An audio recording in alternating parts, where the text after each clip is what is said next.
Salam sukacita bagi saudara yang dikasihi Tuhan. Selamat datang di T180. Luar biasa, puji Tuhan saudara.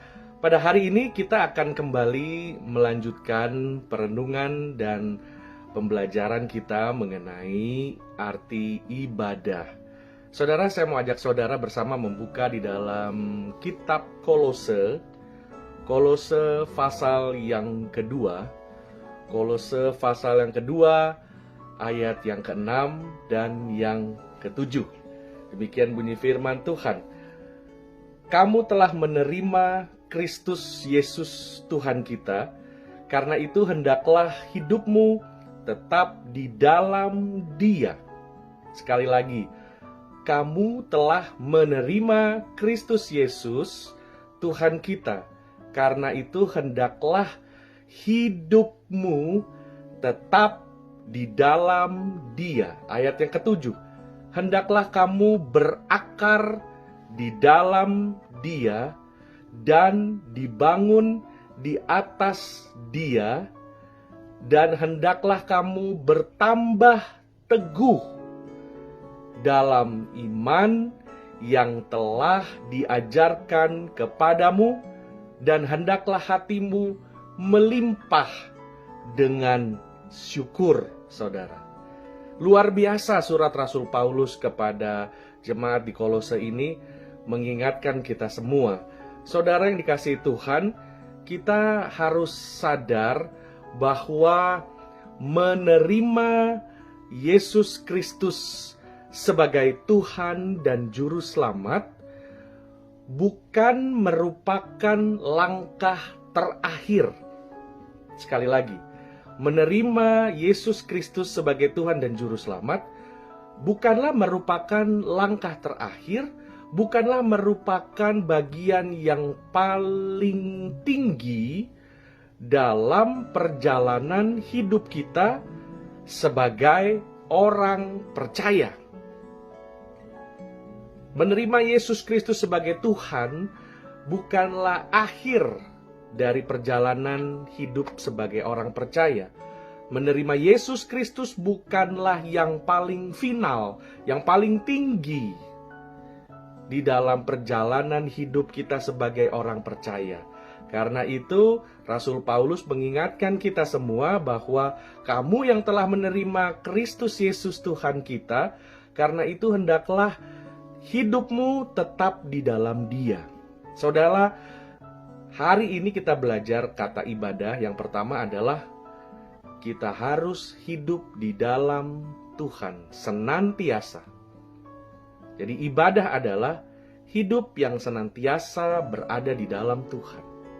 Yang kedua, saudara, ibadah adalah seperti Rasul Paulus katakan, hendaklah kamu berakar di dalam Dia dan dibangun di atas Dia. Saudara, biarlah hidup kita mempunyai akar, yaitu Yesus Kristus. Dasar dari hidup kita adalah Kristus. Jadi ibadah, arti yang kedua dari ibadah, saudara, pada hari ini kita belajar bahwa biarlah Yesus menjadi dasar, landasan dari kehidupan kita. Biarlah Yesus menjadi alasan dari setiap keputusan saudara, dari setiap kehidupan saudara, dari setiap hal yang saudara kerjakan, dari setiap rencana-rencana yang saudara susun. Biarlah Tuhan Yesus yang menjadi alasan, yang menjadi dasar. Dan arti yang selanjutnya dari kata ibadah, ya saudara, dikatakan, dan hendaklah kamu dibangun di atas Dia. Arti yang ketiga dari ibadah adalah membangun hidup kita di atas Kristus. Membangun hidup kita, membuat hidup kita lebih hidup, membuat hidup kita lebih indah, membuat hidup kita lebih berarti karena dibangun di atas Kristus. Dan yang keempat, arti ibadah, saudara, hendaklah kamu bertambah teguh di dalam iman yang telah diajarkan kepadamu. Arti yang keempat dari ibadah adalah membuat iman semakin teguh. Membuat iman semakin teguh. Sekali lagi Kolose pasal yang kedua ayat 6 dan ayat yang ke-7 saudara. Lalu arti yang kelima dari ibadah adalah dan hendaklah hatimu melimpah dengan syukur. Nah, arti yang ini sangat menarik saudara, menutup semuanya. Arti yang kelima dari ibadah ialah hidup penuh dengan ucapan syukur.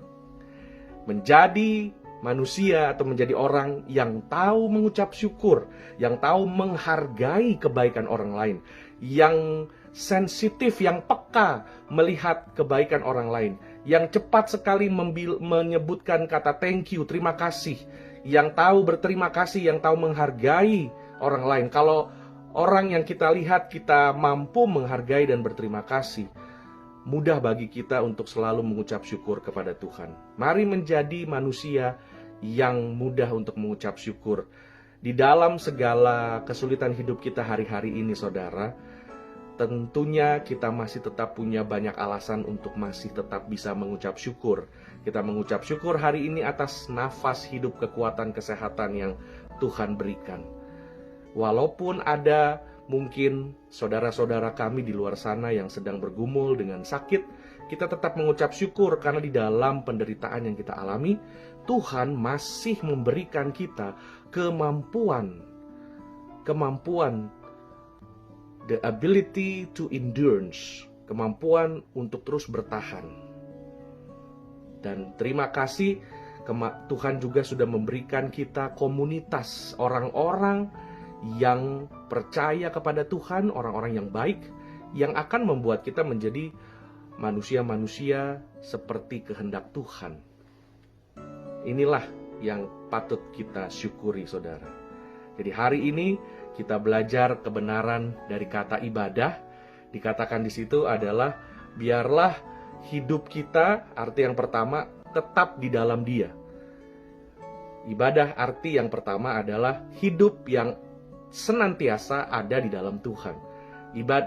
Arti kata ibadah yang kedua, hidup dengan Yesus menjadi landasan, dengan Yesus menjadi dasar, dengan Yesus menjadi alasan.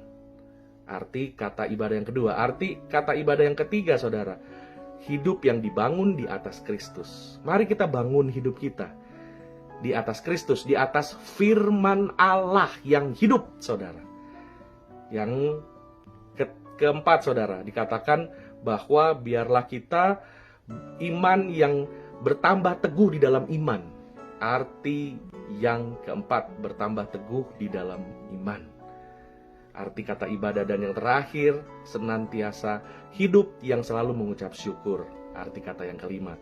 Puji Tuhan saudara, saya berdoa biarlah renungan yang singkat ini semakin memberikan kita pencerahan, pengertian, dan bukan hanya itu, kita menjadi pelaku-pelaku firman. Berbahagialah mereka yang mendengarkan firman Tuhan, yang menyimpan firman Tuhan, yang merenungkan firman Tuhan, dan yang melakukan firman Tuhan siang dan malam.